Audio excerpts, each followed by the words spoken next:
It's all a scam, part 2. Vanessa's hand stopped trembling as her anger gave her focus. That right hand, which held a 9mm handgun, was steady as she aimed it right at Jermaine. Swallowing hard, she answered his question. I want you to pull out your phone and log into Facebook. And I know you got a Facebook account with 30,000 followers. Then I want you to go live, and I want you to tell the world what you just told me. That religion is a scam, that people don't want truth, they want comfort. That we've all been indoctrinated, that you're only in this for the money. Jermaine pushed out a breath and replied, and if I don't? Vanessa took a step closer, gripped the gun just a little bit tighter. She pointed it right between Jermaine's eyes with her finger on the trigger for the first time. And she was calm as she said, well, Pastor, if you don't do it, I can promise you, you will find out if God is for real right now. Jermaine had kept his composure to this point, but now he was afraid as the beads of sweat started to form on his forehead. He didn't take her seriously at first. He'd been threatened before and it always turned out to be nothing, but this time there was something about her tone and demeanor that made him think she would actually shoot him. Taking deep breaths, Jermaine carefully pulled his phone out of his pocket. His index finger was shaking so badly, he could barely navigate his phone to open up his Facebook app. While Jermaine was just about to go live, Jermaine's friend Darius came walking up behind Vanessa.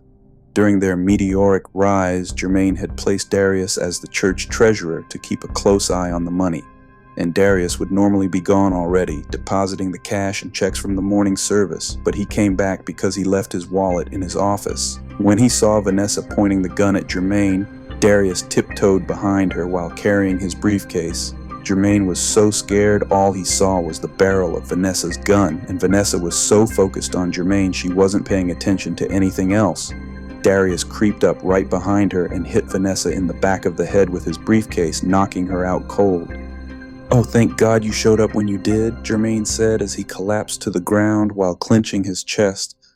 Darius sprinted over and helped Jermaine back to his feet while asking, You okay, bro? Yeah, Jermaine responded between breaths. Darius went over to Vanessa and checked her vital signs as he asked Jermaine, What happened? That crazy bitch was going to kill me, Jermaine snapped.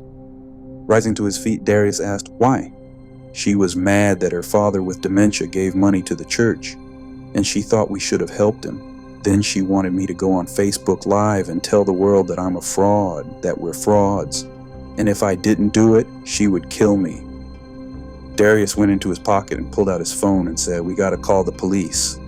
No, Jermaine said, snatching the phone from his hands. Why not? Darius asked, looking confused. Because if the police come, they'll do an investigation. We'll be exposed. We could lose everything, Jermaine explained. Darius looked at Vanessa. What we gonna do with her? Jermaine closed his eyes while in deep thought for a few ticks. When his eyes finally popped open, he stared at Darius and said, We'll put her in the trunk of your car. And do what with her? Darius asked. We have to get rid of her. Darius shook his head as he replied, Think about what you're saying. You want to kill this woman to keep the lie alive. Absolutely, Jermaine said without flinching. Just let her go. It'll be your word against hers. She pulled a gun on you at church. Who you think the people will believe? A highly decorated pastor or some lunatic chick with an axe to grind? Jermaine paced back and forth as he replied, We're in a world where everybody believes in nothing and everything at the same time. You got motherfuckers out here believing that Obama is the Antichrist, that the world is flat, or Tupac is still alive. You think there won't be a handful of conspiracy theorists that believe this crazy bitch, and they'll start digging into my life, your life, and when that happens, we're done. Darius bit his lower lip and simply said, Shit. Exactly. Now you gonna help me get rid of this chick or not? Darius sprinted over to his car and opened the trunk. Jermaine and Darius picked her up and threw her in. Darius went to the maintenance closet and got some duct tape. They taped up her wrists and ankles. Then they got on I-20 and drove east like they were going to Louisiana. That stretch of highway was heavily wooded. As the sun set, they veered off the highway and went down a desolate trail right in the middle of nowhere. With no light to speak of, it was pitch black in between those trees. Turning off the headlights, they crept down a bumpy path that led to an old fishing hole that Jermaine's father would take him to when he spent the summer with him down in Tyler. As the car stopped, they could hear a thump coming from the trunk, along with the muffled screams, "Hey, hey, let me out of here." Jermaine and Darius got out the car to the sound of coyotes howling in the distance as they opened the trunk. Scared to death, Vanessa squirmed and pleaded through her taped mouth, "Please let me go. I won't say anything." They carried her out the trunk and down to the lake. Darius pulled Vanessa's gun out of his waistband and handed it to Jermaine and commanded, "This is your idea. You shoot her." Jermaine nervously looked at the gun and handed it right back to Darius. "Nah, you shoot her." "Fuck it, let's just throw her into the lake and let the water do it for us," Darius said, grabbing her feet. "We need something to weigh her down or she'll float right back up," Jermaine said as his eyes scanned the area. Darius sighed as he quickly went back to his car and opened the trunk. He pulled out a shovel and held it high as he said, "All I have is this from when I was planting some flowers at the church yesterday. So we'll bury her instead, then," Jermaine snapped as he grabbed the squirming Vanessa under her arms while Darius grabbed her feet and they dragged her over to a clearing in the woods. The ground was dry, so it was easy for them to dig a hole. After about 20 minutes of digging, the hole was big enough for Vanessa to fit in. Jermaine and Darius dragged her body over as she begged. They rolled her body into the hole. "Please, please let me go. I promise I won't say a word. I swear to God I won't," Vanessa pleaded. Jermaine grabbed the shovel and was about to throw the first scoop of dirt on her body when Darius stepped in front of him and said, "Man, we can't bury her alive." "So what you want to do?" Jermaine replied. Darius looked up at the sky, then he pulled out the gun and pointed it at her. In a somber voice he murmured, "Sorry, honey." Then he squeezed the trigger. Wiping his fingerprints off the gun, he tossed the gun in with her. Jermaine's knees buckled as he fell to the ground and started vomiting. Darius snatched the shovel from him in anger and began tossing dirt on her makeshift grave. They got back in his car and went home.